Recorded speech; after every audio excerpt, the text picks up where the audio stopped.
കൃപ നിറഞ്ഞവളെ എന്ന് അഭിസംബോധന ചെയ്തുകൊണ്ടാണ് ഗബ്രിയേൽ മാലാഖ മറിയത്തെ സമീപിക്കുന്നത്. പേരിന് പകരം മറ്റൊരു വിശേഷണം ഉപയോഗിച്ച് മാലാഖ ഒരാളെ അഭിസംബോധന ചെയ്യുന്നത് ബൈബിളിൽ വേറെ ഒരിടത്തും നമുക്ക് കാണാൻ കഴിയില്ല.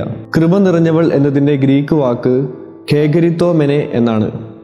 ഇതിന് കൃപ നിറഞ്ഞവൾ എന്നതിൽ കവിഞ്ഞ് മറ്റൊരുപാട് അർത്ഥതലങ്ങളുണ്ട്. ഖേഗരിത്തോമെനെ എന്നാൽ ഭൂതകാലത്തിലും ഭാവി കാലത്തിലും വർത്തമാനകാലത്തിലും കൃപ നിറഞ്ഞവൾ എന്ന അർത്ഥമാണ്. മറിയം കൃപ നിറഞ്ഞവളായിരുന്നു, കൃപ നിറഞ്ഞവളാണ്, കൃപ നിറഞ്ഞവൾ ആയിരിക്കും. ഗബ്രിയേൽ മാലാഖ ദൈവത്തിൻ്റെ സന്ദേശവുമായി മറിയത്തിന് പ്രത്യക്ഷപ്പെടുമ്പോൾ അവളുടെ പ്രായം വെറും 14 വയസ്സായിരുന്നു. എന്നാൽ വെറും ഒരു 14 വയസ്സുകാരിയുടെ പക്വതയെ അതിലംഘിക്കുന്ന ധീരമായ ഒരു സമീപനമാണ് ദൈവത്തിൻ്റെ സന്ദേശത്തോട് മറിയം സ്വീകരിക്കുന്നത്.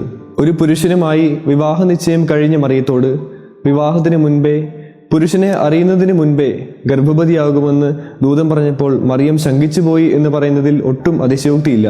ഈ ആശങ്കയെ ധീരമായി മറികടന്നുകൊണ്ടാണ് മറിയം നിന്റെ ഹിതം എന്നിൽ നിറവേറട്ടെ എന്ന് ഏറ്റുപറഞ്ഞത്.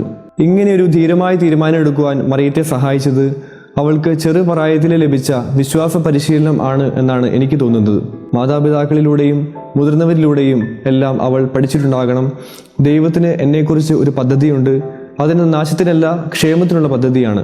എനിക്ക് തോന്നുന്നു ബൈബിളിൽ വെച്ച് ഏറ്റവും പ്രതീക്ഷ നൽകുന്ന വചനം ലൂക്കായുടെ സുവിശേഷത്തിലാണ്. ദൈവത്തിന് ഒന്നും അസാധ്യമല്ല. വന്ധ്യയ്ക്ക് ഉദരഫലം നൽകുവാനും കന്യകയെ ഗർഭം ധരിപ്പിക്കുവാനും ദൈവത്തിന് സാധിക്കും.